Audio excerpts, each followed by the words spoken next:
Oi, gente! A Copa do Mundo no Brasil acabou e aposto que deixou aquele gostinho de quero mais. Principalmente quero mais do Brasil. Até quem não gosta de futebol, né? O bom é que daqui 4 anos tem mais. Mas que tipo de clima a nossa seleção deve se preparar para encarar o Mundial da Rússia em 2018?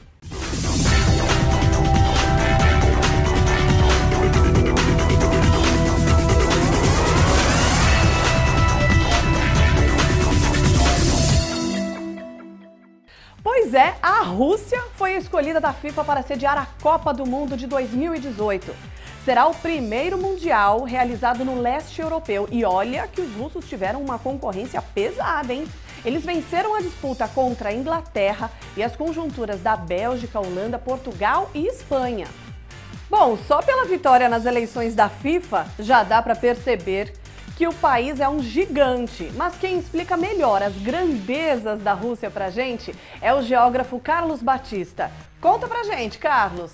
A Rússia ela é um país que tem aproximadamente aí, 17 milhões de quilômetros quadrados, né?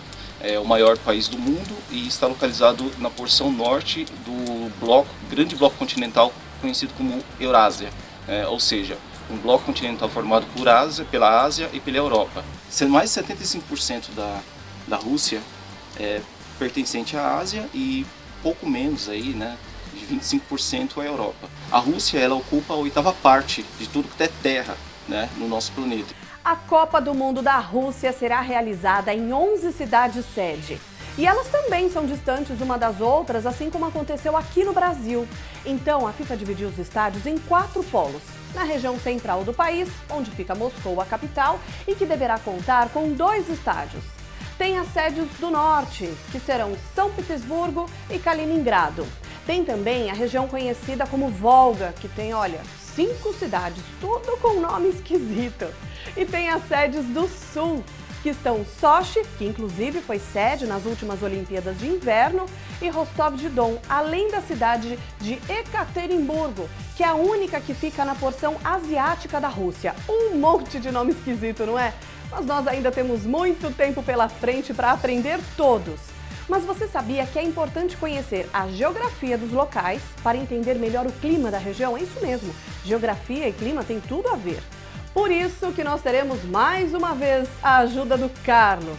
Carlos, o que é que as 32 seleções enfrentarão na Rússia em 2018?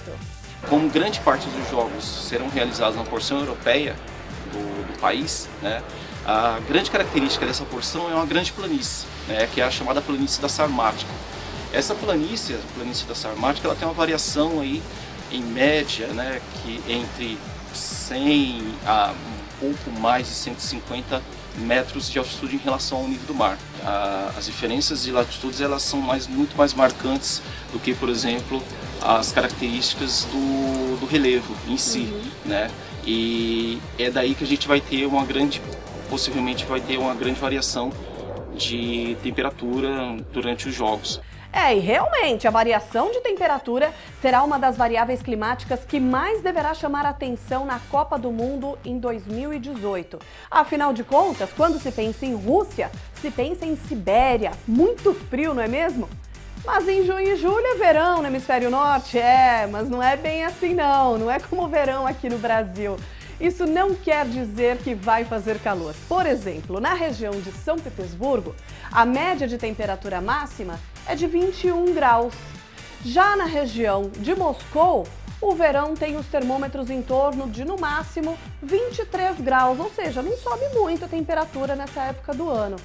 Já na região de Sochi, que fica mais ao sul, aí sim a temperatura consegue subir um pouquinho mais e chega a fazer 28 graus nesta época do ano. Além disso, é um período chuvoso na Rússia, onde os acumulados de água variam de 80 a 100 milímetros por mês nas sedes do Mundial.